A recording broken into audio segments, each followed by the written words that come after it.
to Yesterday, Today, Tomorrow. My name is Mariana Cordier, and I am your host. It's Women's History Month, and I am joined by four wonderful ladies. I'm joined by the Honorable Latretta Esters. She's a council member for Prince George's County Council, District 2. I have Lee Bradley. She's the Executive Director of Empowering the Ages. Erin McClure. She's the Director of Operations at University of Maryland. And Ebony Michelle Arguez, who is a graduate student at University of Maryland. And so I wanted to start with Ms. Esters. You know, it's so hard to be in politics.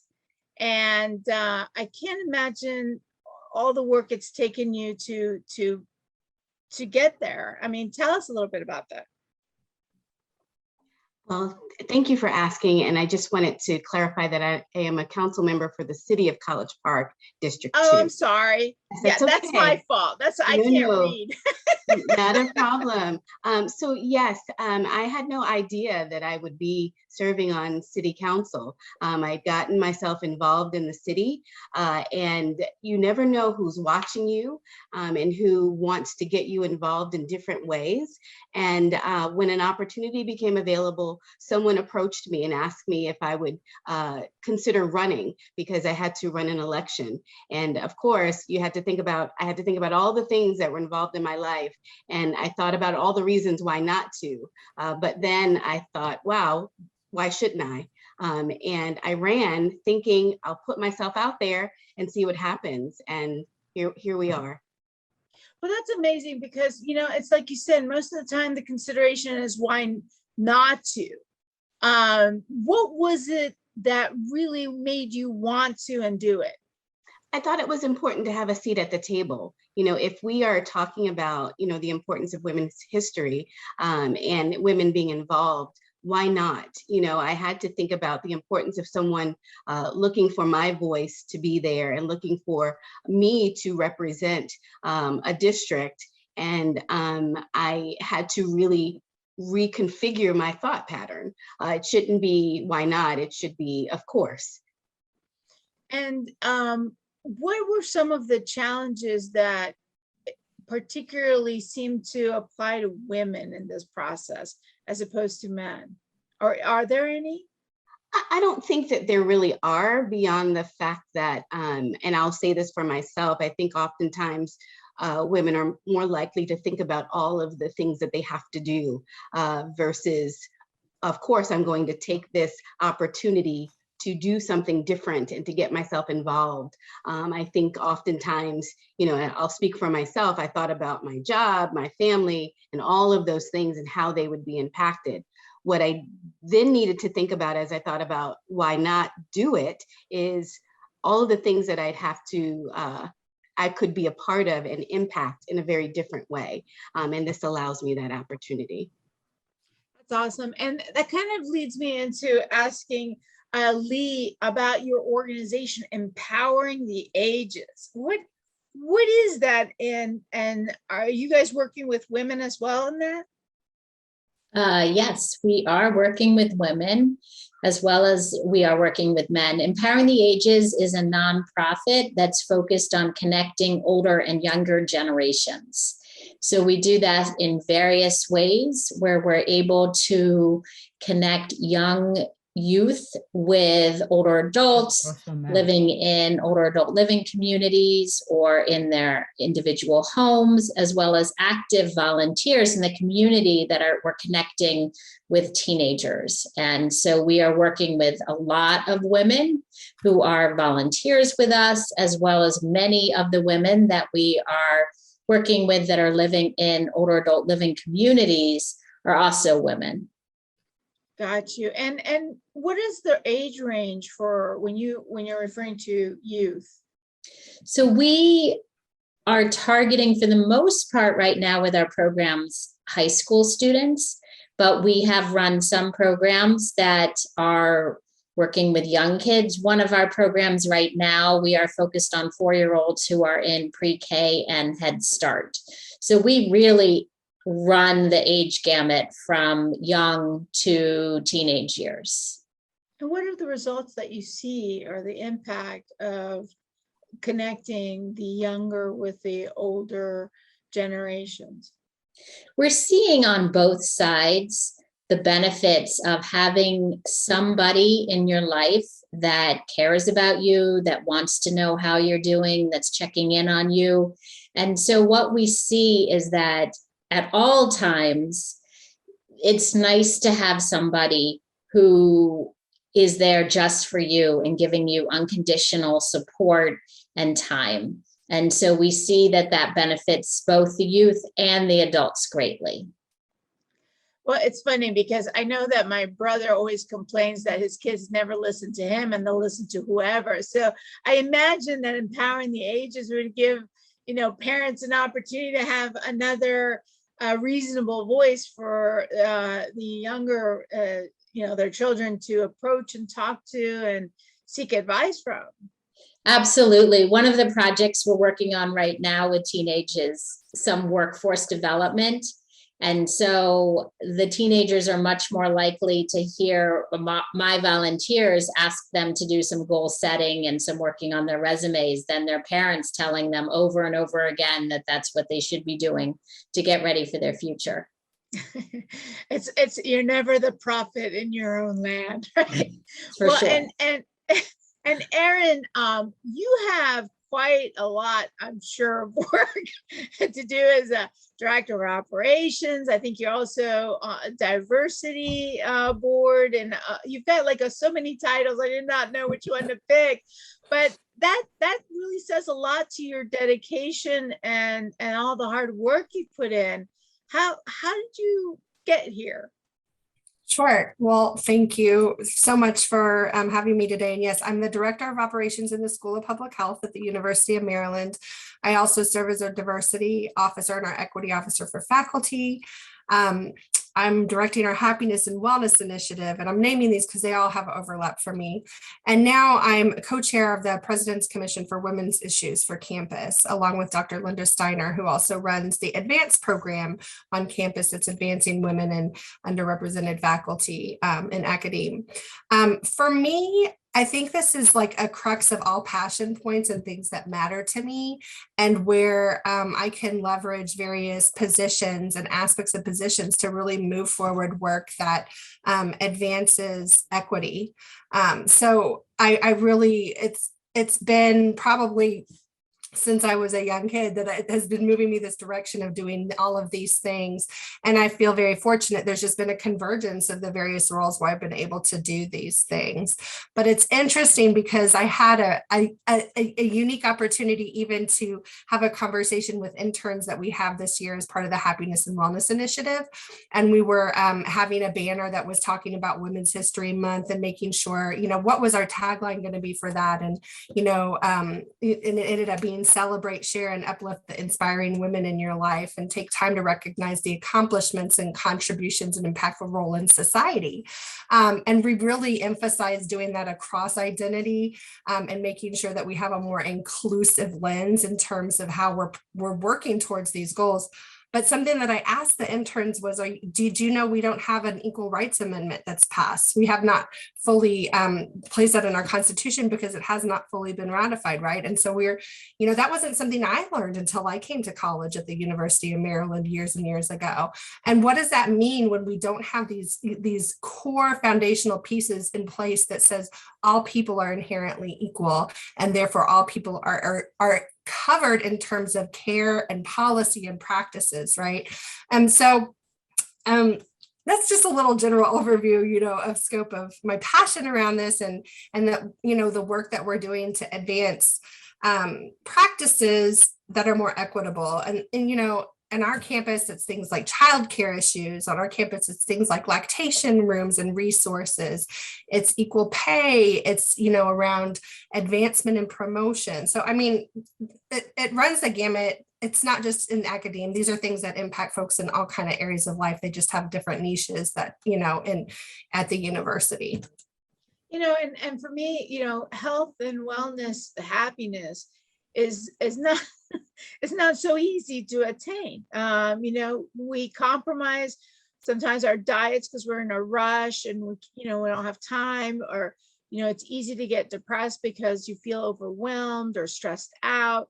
And so, what are the recommendations, or what is your initiatives promoting to deal with those kinds of challenges? Sure. I think it's promoting the importance of community, promoting the importance of self-care, making sure that you're aware of resources and you have tools at the ready, and that you're part of an environment.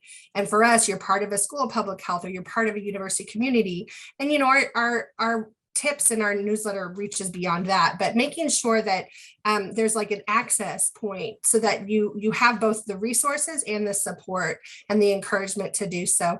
Even today, I wasn't feeling super well earlier today, and I was in a meeting and I'm like starting to feel flushed, and I'm realizing I need water, and I wasn't even pausing to go get the water for myself, because I thought I need to stay in this meeting. I need to be part of this. This is an important discussion.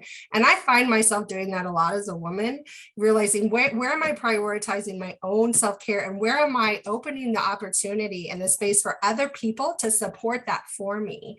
And I think that can often be very gendered. And so I think we forget to ask too. I mean, yes. I've many times been in a meeting where a gentleman will get up and say, I'm going to get some water. And then we'll offer, well, does anyone else want some? And I'm thinking, yeah, what was I waiting for? But it's just, even in our own brains, I think we don't see ourselves the same as others, and so that is a challenge that is an inner challenge, I would say. And sure. So Councilwoman Esther's, I'm sorry. Yeah, Councilwoman Esther spoke to this too, in terms of when you were talking about all of the things that you were weighing in your decision making around why not, right, to take this next step, because of all of the things that you do that, either care for others, but just as a whole, all of the work that you do.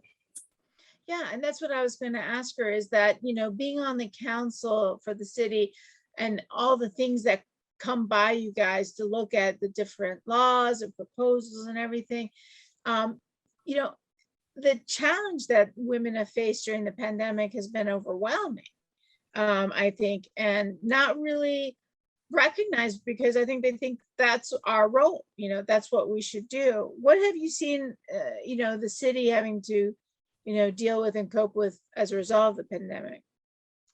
Well, and if I can go back to your other statement about the bathroom, we should never have to ask to go to the bathroom.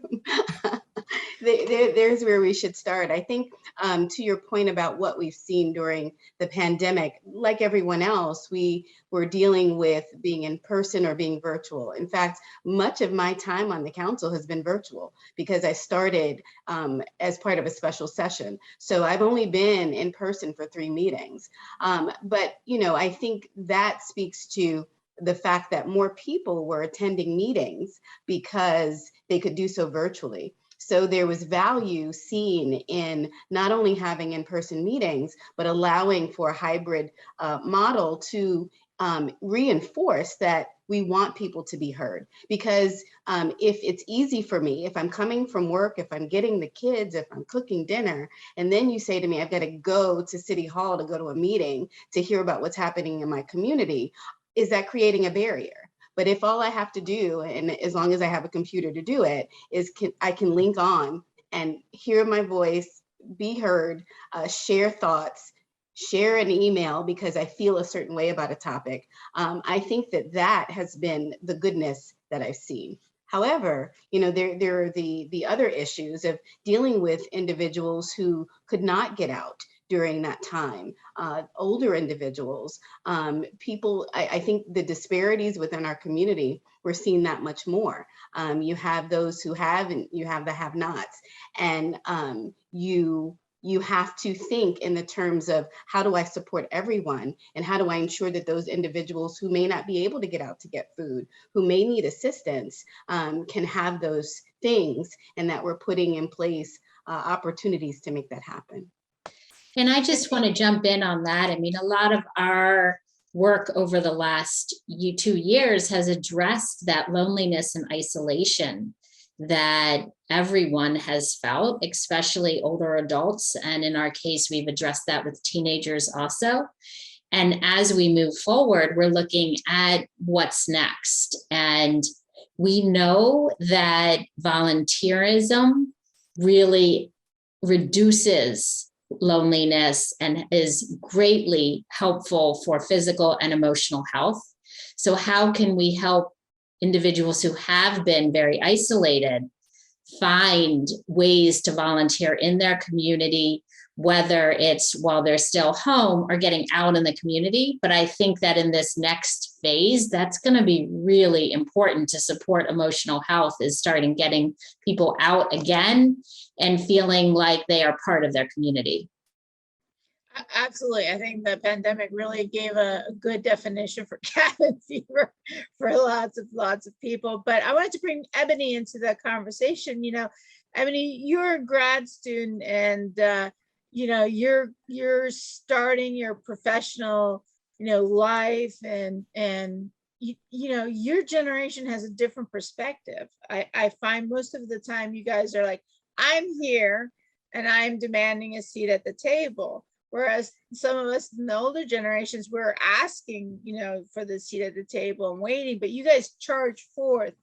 Why is that? Why are you guys so different? I think it comes from, specifically for me, my experience.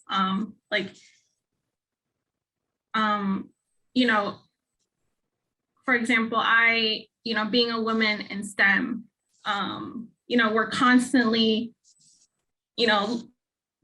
girls aren't good at math.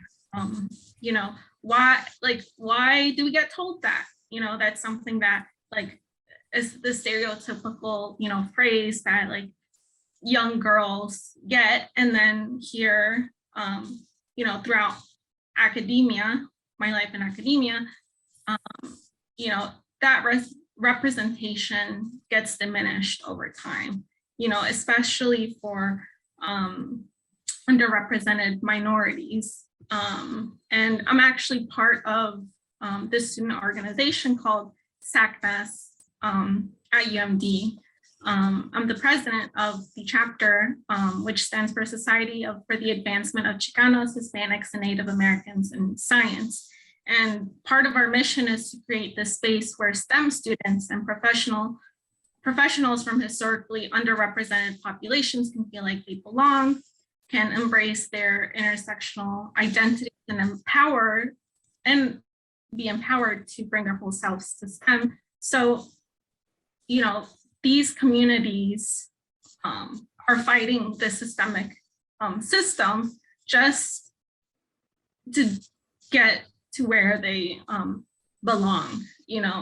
So do you find being in STEM and in the sciences difficult for others to take you seriously and your work seriously?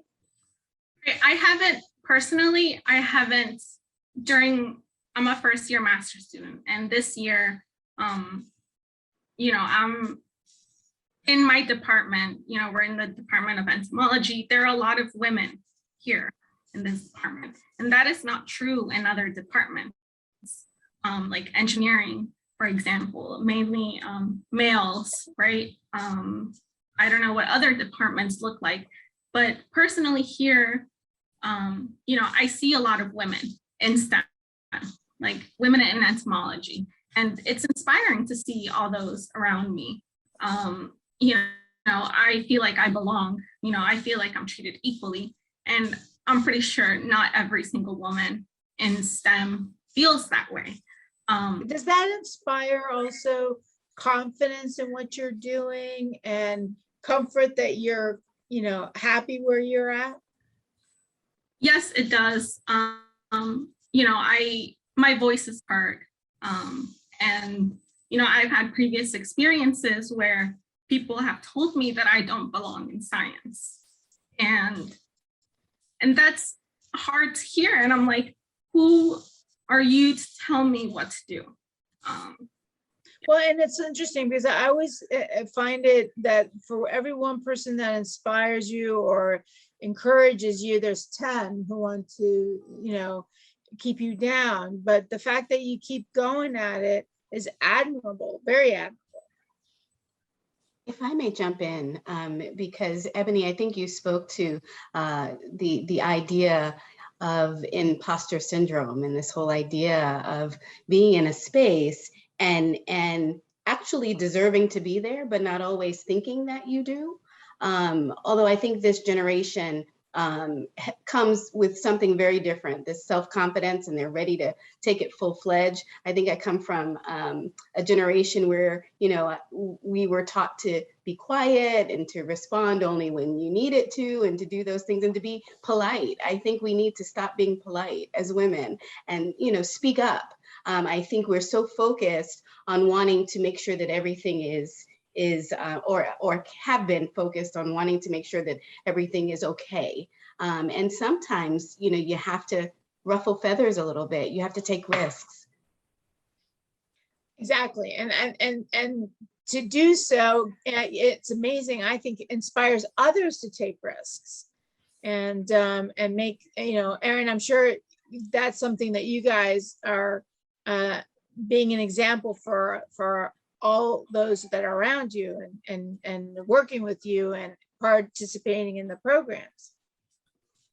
Absolutely. And I think the more that you build a culture where there is a sense of belonging, as Ebony mentioned, and where there is, you know, that throughout that organization at various touch points, that there is the support to do that, that it also, it helps support taking those leaps or taking those next, you know, making those next decisions to say, oh, hey, you know what, I actually can like lead this here, or I can raise this point here, and not second guess myself to do so, or not stay silent because I wasn't equipped or I wasn't certain, or I felt, you know, that imposter syndrome piece.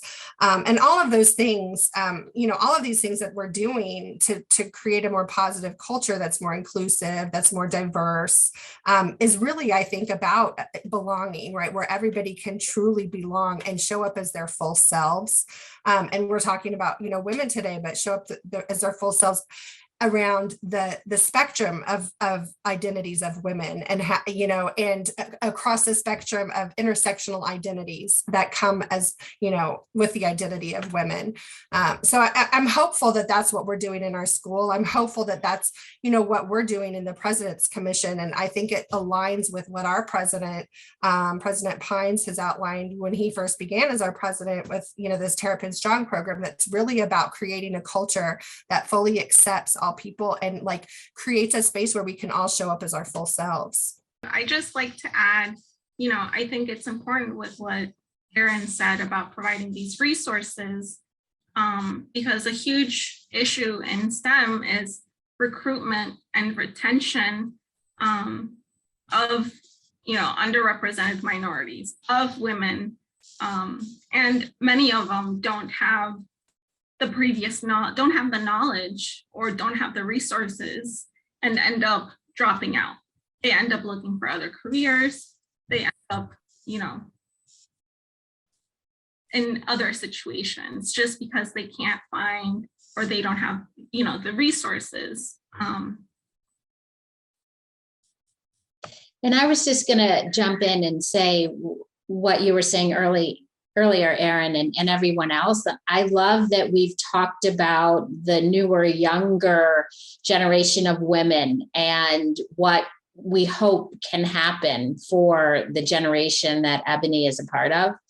In my work, I've spent my career looking at generations and what typically happens and how different generations have evolved over time.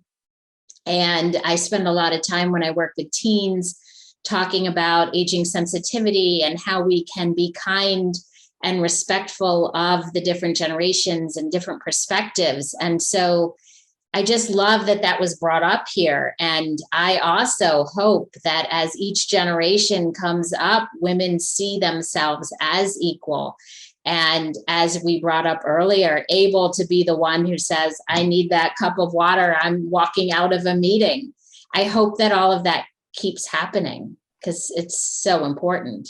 Well, and you know, it's something that I have to admit, you know, being an attorney, and sometimes whether it's meeting or court or whatever, you don't want to miss anything, you know, and you're not actively thinking, well, if I were a guy, I could do this, but I'm not, so I can't. It's just, and it's a mindset. It's almost like we've been trained from birth to think a certain way, like girls aren't good at math, like Ebony said. Sometimes that's a reality in my case, but you know, it's tough when you realize I can do this. It's almost an epiphany. And so I'm going to give council member the last word. What do you think you should, or what would you say to women that are watching? I would say to do whatever it is that you want to do, dream big and take risks. That's awesome. And that is really important, because I think, you know, if we chase our dreams and we go for it, instead of asking if we can go for it, we can get very, very far. And I still have a little bit of time. Usually I'm running out. Oh no, I got the 30-second mark. Sorry, guys. All right, so we are out of time. It has been a fascinating conversation. I'd like to thank the 4 ladies that are with me today, the audience for watching and participating. And you can catch this show on our YouTube channel, and we're also on Facebook. If you check us out on YouTube, we're Yesterday, Today, Tomorrow Show. I'm Mariana Cordier. Until next time.